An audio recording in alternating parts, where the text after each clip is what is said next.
peach, raspberry, carrot, coconut chai waffles. Awesome.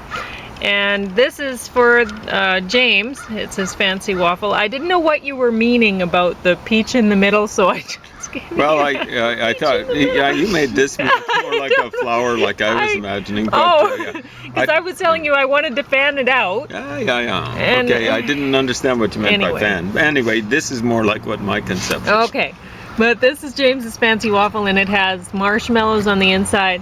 And the raspberries taste better with the chocolate beet waffles, and the peach tastes better with the carrot chai.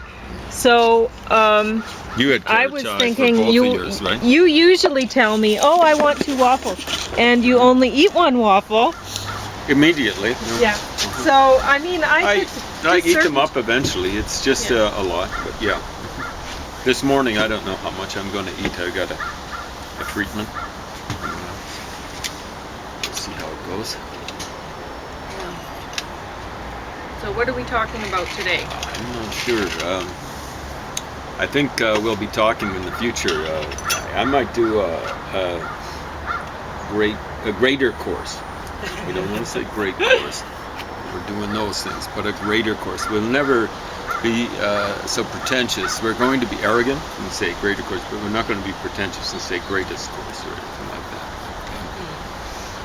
I maybe want to do one on Edward Said. I've got more of him than probably is healthy for someone, but it's important to read skunks. He's, there are worse skunks and stuff like that. But, or there were, I believe he died, maybe almost 20 years ago. Unfortunately, not of embarrassment. But, yeah, so I've got his classic Orientalism. Classic hatchet job on Orientalists. And, of course, it's been extended by faux gauches or faux gauches, whatever you will. Just make sure you get the gauche in there when you're describing yourselves, you fans of Edward Said. And then I've got one that's maybe more up his alley, which is, or should have been up his alley. What the hey is it? Culture and Imperialism or something like that. Which is more, he keeps on yipping me up, like, here we've got in this novel, slavery happening in the background, but there's not enough of it, the portrayal of it at least, and I don't think he was a fan of slavery, so don't misinterpret me as misinterpreting him that way. And let me think, slavery and colonialism, England's, its wealth is due to, its rapacity in India. You stupid idiot. Rapacity's been around since at least the time of the Akkadian Empire, and it didn't generate wealth. Britain got out, and how's India doing now? Right? I mean, you just look at that and you know. Actually, under Modi, it's been doing a little bit better until this COVID stuff. Yeah. So, but under the socialists, and I consider myself something of a socialist, but I believe in sharing power at the, you could call it the syndicalist level. I don't like calling myself a syndicalist. I sure hope no one else would want to call me that, because the people who call themselves syndicalists have tended to be anarchists, and they're fly-by-night at best. People like Chomsky, and the other half of them or so are violent skunks. So power should be shared at the economic level, at the however big an industry or a particular enterprise is, power should be shared equally inside that enterprise. So Walmart, Papa Walmart, or whoever it is, Walton, he should share power equally with those poor sad sacks you see wearing the little vests or whatever they are out on the floor. Like, he gets one vote, and each one of them gets one vote. Just so we're clear about that. Anyway, it's you know, like, he's yipping and yapping about that. And here he's an Arab, and he no talk about what was happening with the Arabs and then the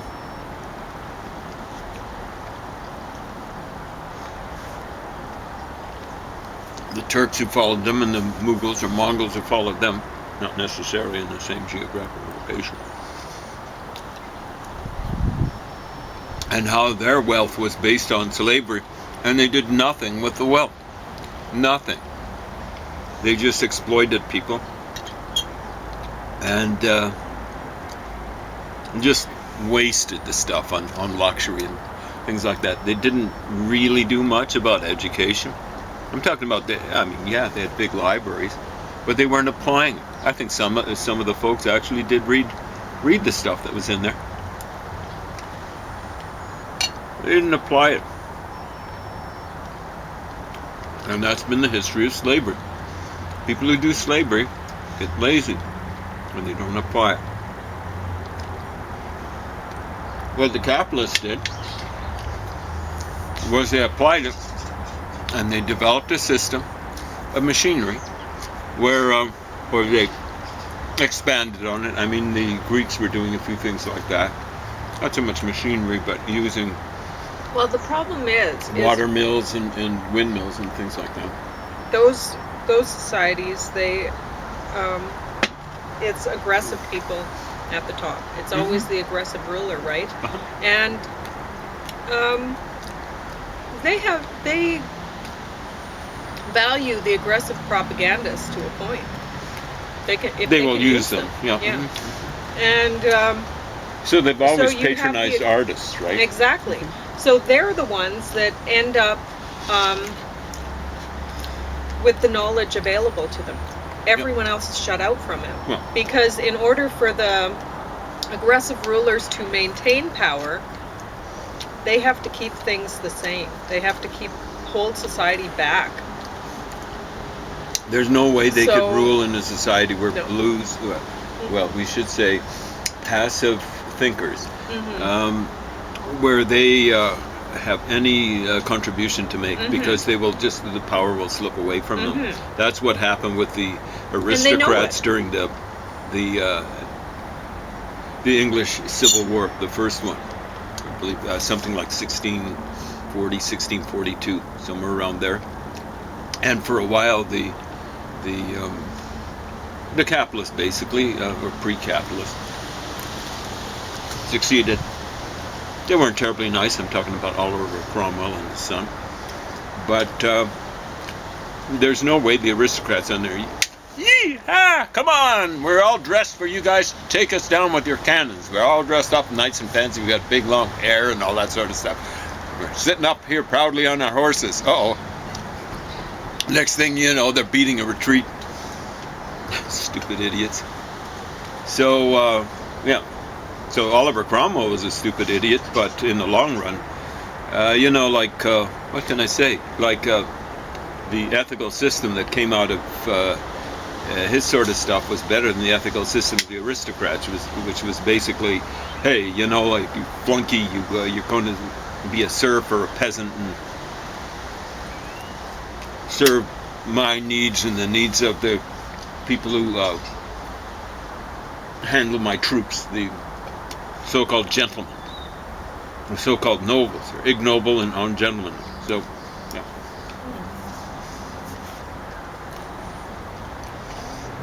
So maybe we've been looking at Edward's idea. Culture and imperialism, I think, is the other one. And then a whole book full of interviews, a huge cloth bound thing. The other one is paperback. I think that one was published in Canada. And it said, for sale only in Canada. And I'm saying, no, it it'd be better if they'd said, for sale only in Antarctica, like, and we can corrupt the penguins down there. I'm not talking about corruption that involves money, really, but corruption of Well, it does intellectual involve thought. money. It does involve money when you're corrupting people's minds. Yeah.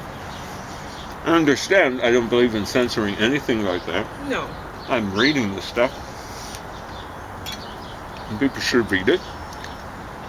It's always nice to have a good laugh, however bitter. But I'll give you an example, Edward's his reasoning. He's complaining about people picketing his place. I don't know if it was boycotting. I don't think they were trying to shut him down. Picketing. That's awful. And who does he compare himself to? Salman Rushdie. What? No sense of proportion. Now, maybe he was subject to the occasional death threat, but it's not like having a fatwa where a contract is put on your head for a couple of $1 million or $3. Edward Said, I'll show you. He was he's a spoiled rich kid. He would have been one of the richest kids, not in the world, but in the Middle East. His dad was something of I gather, a businessman. He spent half his time in so-called Palestine, really, greater Israel, and half his time in Egypt. His family came from Lebanon, and he's strutting around, at least half of his family, strutting around as though he's a Palestinian, or he was before he died. Again, not of shame, as he should have. But, yeah, Edward, comparing himself with Salman Rushdie. It's one, even if they were trying to, and this is one case where he's complaining about, oh man, they're picketing him. I gather it was at a university. I don't know how many people were involved. Apparently when Salman Rushdie, when the Ayatollah back, I think it was 1989, Valentine's Day, what a great Valentine's Day present that was, put the contract out on him, apparently, maybe the figures are somewhat inflated, but 30,000 people in some place like Bradford or Leeds, or maybe in both, we'll say maybe in both, were out picketing, death to Rushdie! That's a little bit different from picketing Edward Said in one place. There were demonstrations all over the world against Salman Rushdie. Clueless. Absolutely clueless. So, yeah, big fancy hairstyle. You see this beautifully coiffed hairstyle. It reminds me a bit of Justin Trudeau. Or Michael Ignatieff, another lightweight, if ever there was one. Spoiled rich kid. At the head of a political movement. So that's just an example of the kind of stuff that I'll be visiting. That's secondhand on you. That secondhand is not a good way to put it. I'll just be, don't blame the messenger, okay? I'm just showing you what's out there. No, there are many of you. There'll be weeping and gnashing of teeth. You'll be just wishing that you could troll me or something like that. Doesn't work, I don't check this stuff. Pauline doesn't check this stuff for me, so troll away. Well, I do read it. She doesn't deliver it to me, is what I meant. Not anymore. So, troll away. You're just wasting your time. The best thing for you to use your time to apply it is listen to what I say. Check it out. I'll be doing chapter and verse right from the book. And then try to change your ways. So what else? You raised a point about something I wanted to talk about. I don't know. When? I wish I'd departed from the theme. It's just while we were discussing something. Yeah. Something important. unlike I would say, not terribly important. There are a lot of people strutting around thinking. I mean, I know one. Well, he's turned into a anti-masker, but he's a truther, kind of guy who's been strutting around trying to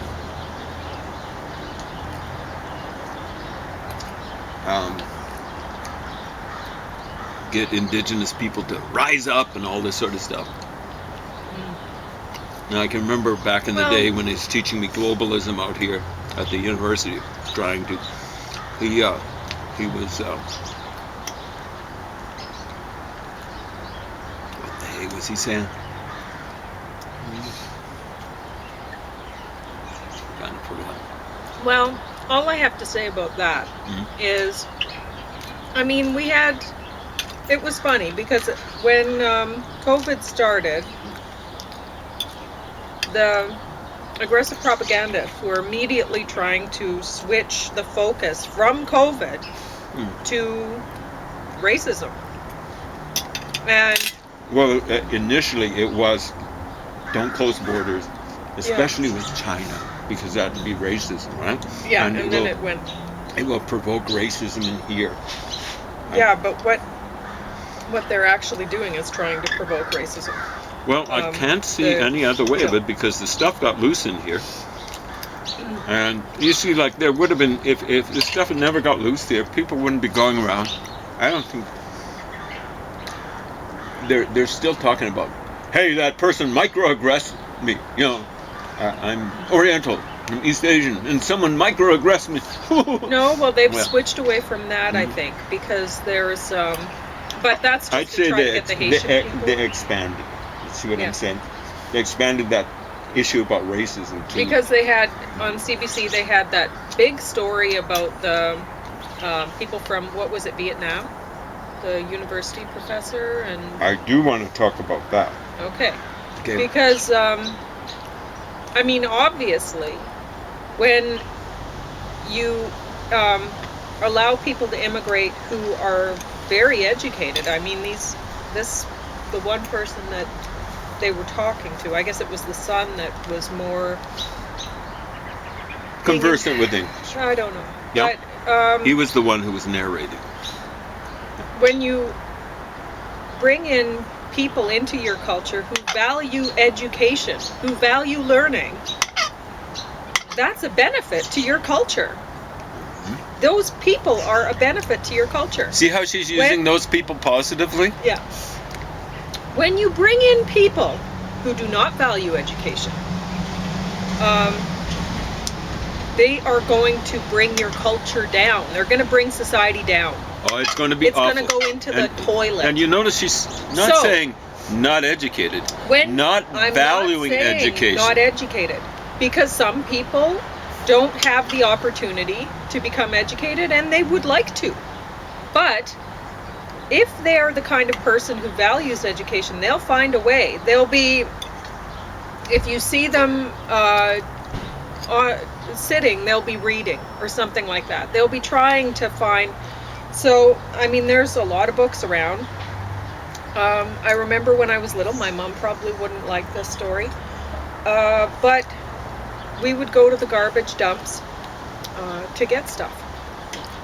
We didn't have a lot of money. And so we'd go to the garbage dumps and we'd pick bottles out of the garbage dumps and we'd bring them in and get some change. And Mom would let us spend 50 cents or something like that on candy for the work, and I guess she'd use the rest of the money for groceries or something like that. But anyway, I remember she found a recipe book in the garbage dump. And she picked it up and she used it for recipes. Now, a lot of people would be going, oh, that's going to be in the kitchen. Well, my mom is incredibly fond of using bleach on everything. So that recipe book, as much as it might have been touching garbage or whatever, it would have been absolutely sterilized before she was using it at all. Like, everything in our house was bleach sterilized, everything. So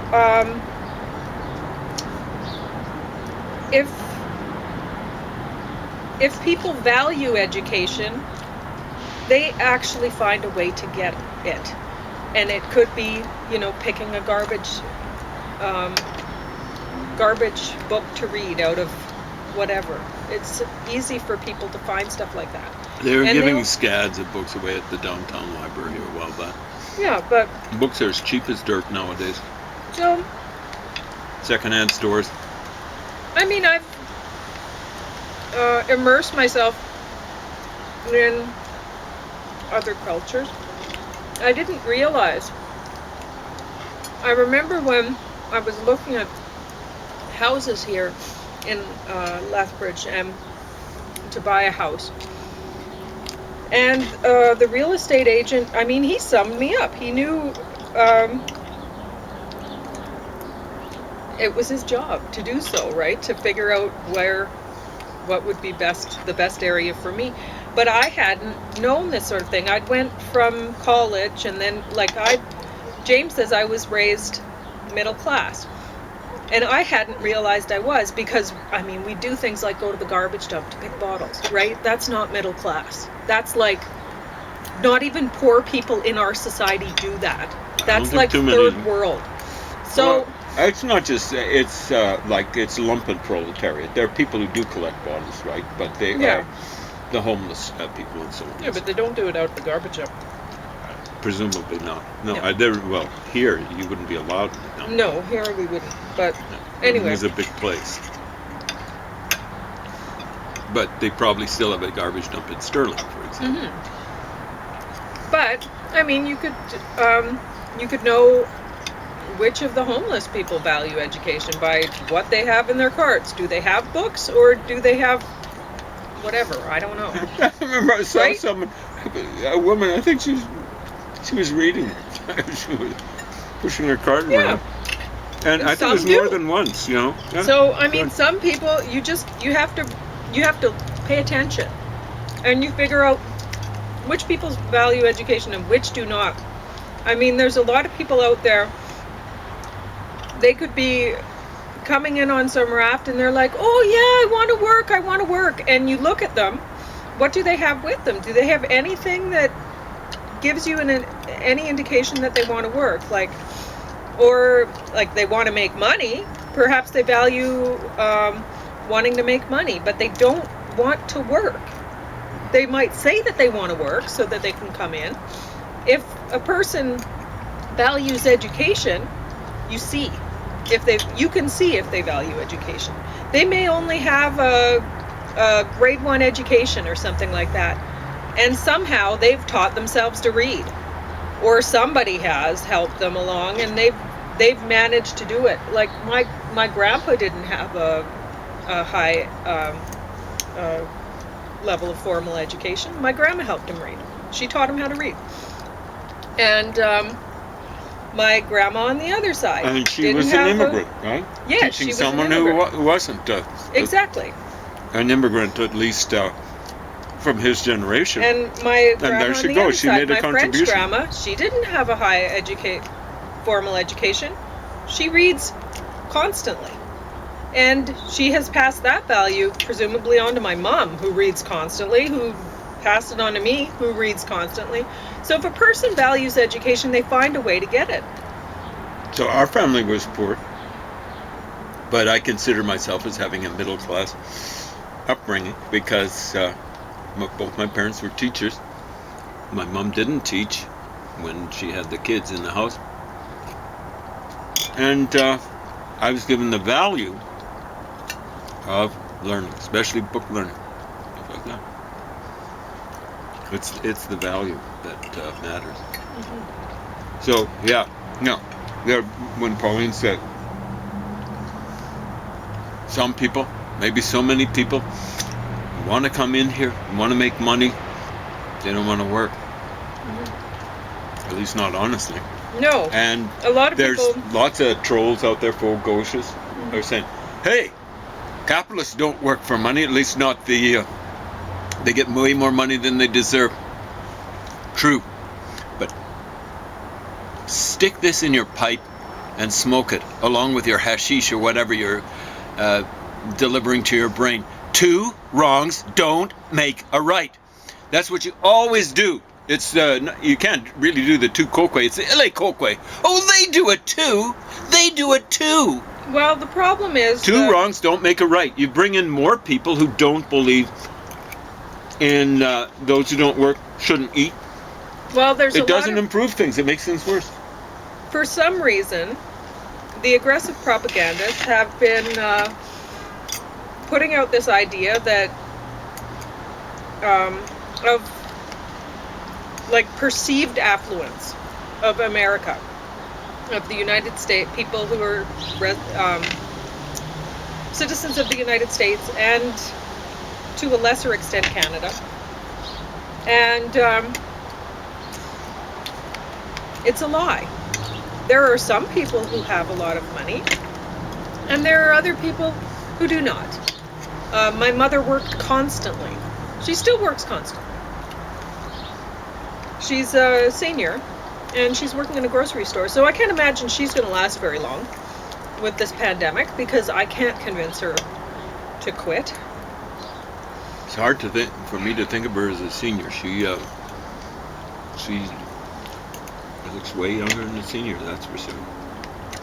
But she's worked very hard her whole life. Very hard. And yes, she managed to have a house and stuff like that, but she really had to work for it. Constantly. Yep. Well, the equivalent of two jobs, oftentimes. And I honestly don't know how she did it. Like, I am frugal, but I mean, I don't. She must have kept amazing books to try to make sure that there was enough money for every little thing, because we never lived off the system. My parents were opposed to doing that. Which, I mean, our diets were great. They weren't like this. Because these peaches, these raspberries, they came from the Salvation Army. So they were donated by maybe Costco or something like that, right? They were going to be pitched.